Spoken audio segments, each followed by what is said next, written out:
Hello everyone, good morning to all of you और स्वागत है आपका आनंद परमार क्लासेस पर। आज हम बात करेंगे 20 अप्रैल से बनने वाले महत्वपूर्ण करंट अफेयर्स के बारे में और उनसे बनने वाले महत्वपूर्ण क्वेश्चंस के बारे में। तो चलिए, आज दिन की शुरुआत की जाती है मोटिवेशनल कोट के साथ कि अगर ख्वाहिश कुछ अलग करने की है तो दिल और दिमाग के बीच बगावत लाजमी है। बात तो सही है दोस्तों, क्योंकि अगर आप कुछ अलग करने की सोच रखते हैं तो आपका दिल कुछ और बोलेगा, दिमाग कुछ और बोलेगा। तो आपको इसके बीच जो है कि सामंजस्य को बैठाना है, ठीक है। खैर, नहीं हो पाता ऐसा, लेकिन आपको जो है कि कुछ अलग करके दिखाना है, ठीक है। इसी के साथ हम देख लेते हैं आज का हमारा पहला क्वेश्चन।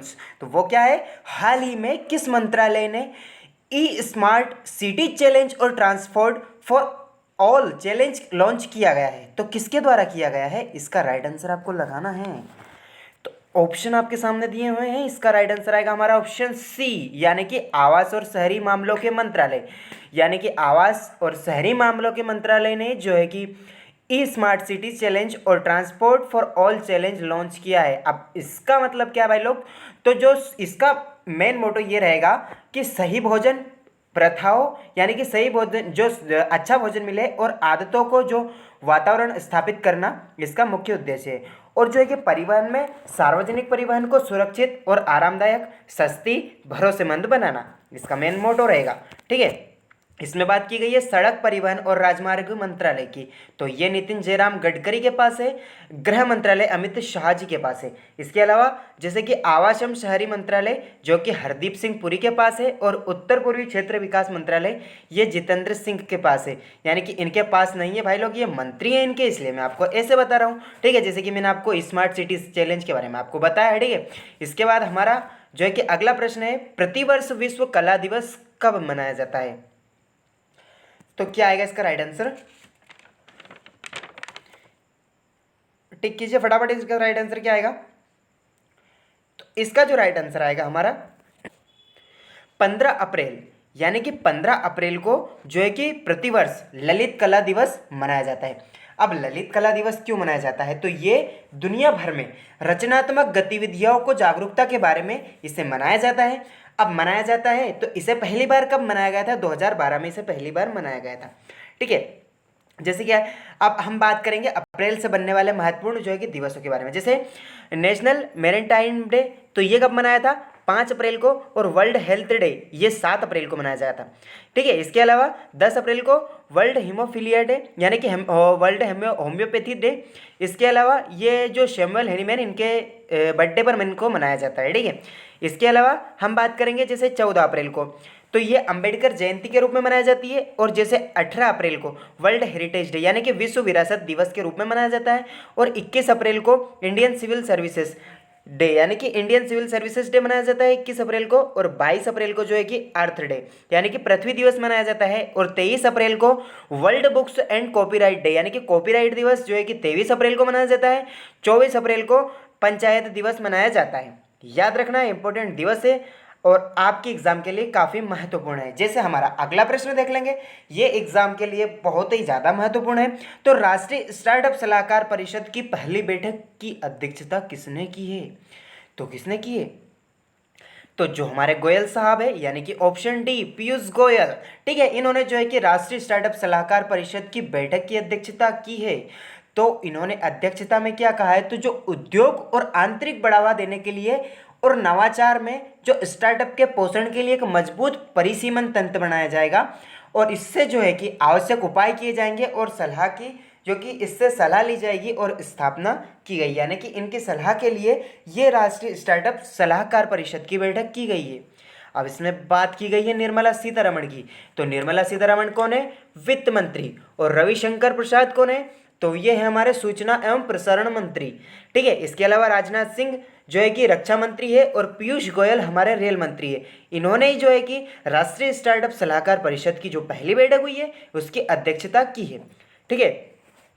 अब हम बात करेंगे, हमारा अगला प्रश्न है जैसे कि भारतीय वायुसेना कमांडरों सम्मेलन का विषय क्या था? तो क्या था इसका विषय? तो इसका जो विषय था, ऑप्शन हमारा जो आ जाएगा ए, यानी कि रियो राइटिंग फॉर द फ्यूचर, ठीक है। इसका जो राइट आंसर आएगा हमारा ऑप्शन ए आ जाएगा। इसका जो मेन मोटो क्या है, तो राजनाथ सिंह ने जो है कि वायुसेना कमांडरों में, यानी कि जो वायुसेना का जो कमांडर सम्मेलन हुआ था उसको संबोधित किया है। ये 16 अप्रैल को संपन्न हुआ है और इसका मेन मोटो क्या है, तो इसमें वायुसेना की जो परिचालन क्षमता है, इसकी जो उन्नत तरीकों और साधनों पर विस्तृत रूप से चर्चा करना इसका मेन मोटो है। अब एयरफोर्स की बात की गई तो एयरफोर्स जो है कि 8 मई को इसकी स्थापना दिवस मनाया जाता है और आर.के.एस. भदौरिया इसके प्रमुख है। यानी कि जो है कि एयरफोर्स के महानिदेशक कौन है, तो आर.के.एस. भदौरिया है। इसके अलावा हम बात कर लेंगे जैसे नौसेना यानी कि नेवी है, उसके प्रमुख कौन है, तो करमबीर सिंह। ठीक है। इसके अलावा थल सेना के अध्यक्ष कौन है, तो इसकी स्थापना पहली बात तो 15 जनवरी को इसकी स्थापना दिवस मनाया जाता है और एम नरवणे इसके जो है कि महानिदेशक है। अच्छा, पहले सीडीएस विपिन रावत है जो कि बच्चा बच्चा रग रग से वाकिफ है इसके। ठीक है। इसके अलावा हमारा जो अगला प्रश्न है, पहली बात तो हम जान लेंगे जैसे इंपॉर्टेंट सेनाओं के प्रमुख, भाई हमारी टेक्निकल टीम ने काफ़ी बहुत मेहनत की है। ठीक है। ये डिज़ाइन वगैरह डालने में उनकी बहुत महत्व अहम भूमिका है। ठीक है। तो उनकी मेहनत को गवारा ना जाने दें, वीडियो को लाइक करें, शेयर करें और अपने दोस्तों के साथ ऐसा शेयर करें कि वो वीडियो को देखें जरूर, क्योंकि आप लोग तो पढ़ाई कर रहे हो लेकिन उन लोगों का क्या है कि लॉकडाउन के चक्कर में सब पीटे पड़े हैं। ठीक है। तो आपको भी पढ़ाई करना है और दोस्तों को भी पढ़ाई करवाना है। इसी के साथ हम बात करेंगे जैसे थल सेना प्रमुख मैंने बताया आपको मनोज मुकुंद नरवणे हैं और वायुसेना प्रमुख आर.के.एस. भदौरिया है। नौसेना प्रमुख जनरल करमबीर सिंह है और जो सीआईएसएफ है उसके प्रमुख एस.के. देशवाल है। ठीक है। आईबी के प्रमुख अरविंद कुमार है। ठीक है। इसके अलावा हमारा अगला जो प्रश्न है वो है ग्रामीण स्वास्थ्य सांख्यिकी रिपोर्ट किस मंत्रालय ने जारी की है। तो भाई लोग क्या आएगा इसका राइट आंसर, तो इसका जो राइट आंसर आएगा हमारा ऑप्शन बी यानी कि स्वास्थ्य और परिवार कल्याण मंत्रालय। इसने जो है कि ग्रामीण स्वास्थ्य सांख्यिकी रिपोर्ट की जो है कि रिपोर्ट जारी की है। अब ये इसने रिपोर्ट तो जारी की है, तो इसके अनुसार जो सामुदायिक स्वास्थ्य केंद्रों में जो है कि 76% विशेषज्ञों की कमी है। ठीक है। तो उस कमी को पूरा किया जाए और स्वास्थ्य और परिवार कल्याण मंत्रालय ने ग्रामीण स्वास्थ्य सांख्यिकी रिपोर्ट की जो है कि एक रिपोर्ट जारी की है। ठीक है। अब हमारा अगला प्रश्न जो है रोपेक्स जेटी परियोजना किस नदी पर स्थापित की जाएगी। तो क्या आएगा इसका राइट आंसर, तो इसका जो राइट आंसर आएगा हमारा ऑप्शन डी धामरा नदी। ठीक है। जो धामरा नदी है इस पर जो है कि रोपेक्स जेटी परियोजना को स्थापित किया जाएगा। ठीक है। अब धामरा नदी पर इसकी कुल लागत कितनी है, तो 110.60 करोड़ यानी कि 110.60 करोड़ जो है कि, और ये सागरमाला जो परियोजना है उसके तहत इसको ऑल वेदर जो है कि रोपेक्स यानी कि रोल ऑफ द प्रेशर, इसके अलावा जेटी इसकी जो है कि परियोजना की जो है कि स्थापना की जाएगी। इसके अलावा धामरा नदी पर जैसे कि अब हम बात करेंगे हमारा कुछ महत्वपूर्ण परियोजना के बारे में, जैसे कि हीराकुंड बांध, तो ये कहाँ पर स्थित है, महानदी पर स्थित है। ठीक है। नागार्जुन सागर बांध कृष्णा नदी पर स्थित है और ये आंध्र प्रदेश में स्थित है। ठीक है। हीराकुंड बांध महानदी उड़ीसा में। फरक्का बांध परियोजना ये गंगा और भागीरथी नदी की संयुक्त परियोजना है और पश्चिम बंगाल में ये स्थित है। काकड़ापारा परियोजना ये कि ताप्ती नदी पर है और गुजरात में है। सरदार सरोवर परियोजना नर्मदा नदी पर स्थित है और ये 4 राज्यों की जो है कि संयुक्त परियोजना है, जैसे कि गुजरात, राजस्थान, महाराष्ट्र और मध्य प्रदेश, महाराष्ट्र, राजस्थान और गुजरात। ठीक है। इसमें इंपॉर्टेंट क्या है, तो ये सरदार के नाम पर बनी हुई है। ठीक है। इसके अलावा माता टीला बांध परियोजना तो ये बेतवा नदी पर है और मध्य प्रदेश और उत्तर प्रदेश की जो है कि संयुक्त परियोजना है। इसके अलावा भीमा परियोजना ये कि भीमा नदी पर है और महाराष्ट्र में स्थित है और दुलहस्ती परियोजना ये जो कि चेनाब नदी पर है और जम्मू कश्मीर में स्थित है। सतलज परियोजना चेनाब नदी पर स्थित है और ये जम्मू कश्मीर में बनी हुई परियोजना है। बाण सागर परियोजना सोन नदी पर स्थित है और मध्य प्रदेश, उत्तर प्रदेश और बिहार 3 राज्यों की संयुक्त परियोजना है। बाण सागर परियोजना काफ़ी इंपॉर्टेंट क्वेश्चन है, व्यापम का तो फेवरेट क्वेश्चन है। क्या है, बाण सागर परियोजना और ये सोन नदी पर स्थित है। मध्य प्रदेश, उत्तर प्रदेश, बिहार की जो है कि संयुक्त परियोजना है। तुलबुल परियोजना ये जो है कि झेलम नदी पर स्थित है और जम्मू कश्मीर में जो है कि बनी हुई परियोजना है। इसके अलावा हम बात कर लेंगे इदुक्की जो कि केरल में है और पेरियार नदी पर बनी हुई परियोजना है।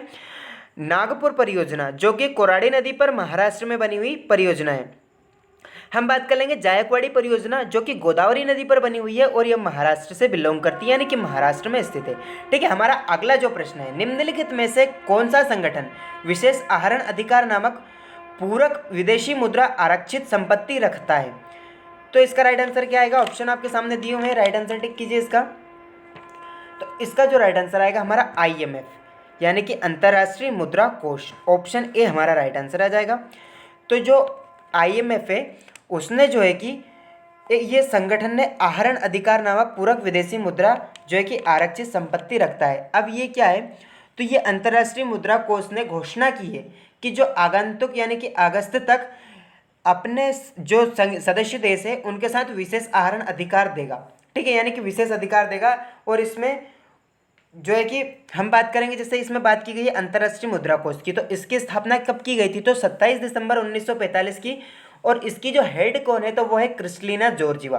इसमें बात की गई है वर्ल्ड बैंक की, तो इसके हेड कौन है, डेविड मालपास है। और इसकी स्थापना जुलाई 1944 को की गई थी। 189 कुल देश है और वॉशिंगटन DC में IMF और विश्व बैंक दोनों का मुख्यालय है और इनको जुड़वा बहन के नाम से भी जाना जाता है, ठीक है। इसके अलावा इसने जो है कि विशेष आहरण अधिकार नामक पूरक विदेशी मुद्रा आरक्षित की है, यानी कि SDR जो है कि इसके अंतर्गत 650 SDR आवंटन करेगा, ठीक है। जो अंतर्राष्ट्रीय मुद्रा कोष है वो 650 SDR जो है कि SD यानी कि 650 एक स्पेशल मुद्रा होती है, स्पेशल ड्राइंग राइट्स, इसका आवंटन करेगा, ठीक है। इसके अलावा हम देख लेंगे, हमारा अगला प्रश्न है, हाल ही में समाचारों में देखा गया है एजरडासिड पेट्रोसोरस का संबंध किससे है, तो क्या आएगा इसका राइट आंसर, तो इसका जो राइट आंसर आएगा हमारा ऑप्शन बी कॉर्डेटा, ठीक है। अब ये बहुत बड़ी कहानी है कि नॉन कॉर्डेटा, कॉर्डेटा, संग कॉर्डेटा, नोमाटोडा, आर्थ्रोपोडा। तो जो नॉन कॉर्डेटा है उसके अंतर्गत ही ये आर्थ्रोपोडा आता है, लेकिन इसके बहुत सारी ब्रांचेस है, तो इसको मैं पूर्ण तरीके से नहीं समझा पाऊंगा, ठीक है। ये बहुत बड़ा टॉपिक है।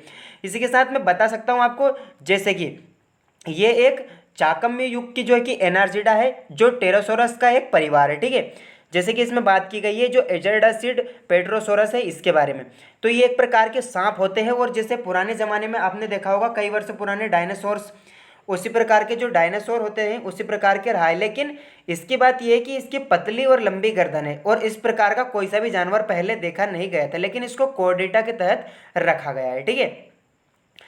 जैसे कि अब इसमें बात की गई है नॉन कॉर्डेटा, तो नॉन कॉर्डेटा में अगर आपको समझ में आता है तो समझ लीजिए। जैसे कि नॉन कॉर्डेटा है तो इसमें पोरीफेरा, सिलेंड्रा, एनिलिडा, आर्थ्रोपोडा ऐसे प्रकार के जीव आते हैं। और जैसे ये कॉर्डेटा है तो इसमें मत्स्य, एम्फीबिया, स्तनी वर्ग, ये वाली चीज़ें इसमें आती है, ठीक है। आया हो समझ में, तो नहीं तो फिर किसी दिन आपका स्पेशल लेक्चर इसी पे लिया जाएगा और इसको समझाया जाएगा, क्योंकि ये बहुत ही कन्फ्यूजिंग जो है कि चैप्टर है, ठीक है। जैसे कि आप स्क्रीन पर देख सकते हो कितना उलझा हुआ है, ठीक है। इसके अलावा हम देख लेते हैं, हमारा अगला प्रश्न है, मेट्टूर सरबंग लिफ्ट सिंचाई परियोजना कहाँ पर स्थित है, तो कहाँ पर स्थित है, तो इसका राइट आंसर आएगा हमारा ऑप्शन डी, यानी कि तमिलनाडु राज्य में, ठीक है। तमिलनाडु राज्य में मेट्टूर सरबंगा लिफ्ट परियोजना यानी कि लिफ्ट सिंचाई परियोजना स्थित है। अब ये तमिलनाडु में स्थित है, तो हम बात करेंगे तमिलनाडु राज्य के बारे में। जैसे कि तमिलनाडु राज्य की राजधानी चेन्नई है, इससे पहले मद्रास के नाम से जाना जाता था, यानी कि इसका जो हाई कोर्ट है इसको भी मद्रास हाई कोर्ट के नाम से अभी भी जाना जाता है, ठीक है। इसके अलावा यहाँ के CM एडापट्टी के पलानी स्वामी है, गवर्नर बनवारी लाल पुरोहित है, और यहाँ पर कुल मिलाकर 32 डिस्ट्रिक्ट है, ठीक है। और विधानसभा की कुल 235 सीटें हैं, राज्यसभा की 18 सीटें हैं और लोकसभा की कुल 39 सीटें हैं। यहाँ का राजकीय पशु नीलगिरी है, यानी कि, और इसके यहाँ का जो राजकीय नृत्य है भरतनाट्यम है। राजकीय पक्षी है वो पन्ना कबूतर है, और राजकीय जो पुष्प है करिहरी है, क्या है, करिहरी। और यहाँ का राजकीय गीत जो है नीरारम है, और राजकीय फल जो है कि सादुक गुड़ है। यहाँ के राजकीय वृक्ष जो है कि ताड़ है, ठीक है। इतनी इंपॉर्टेंट बातें आपको याद रखना है।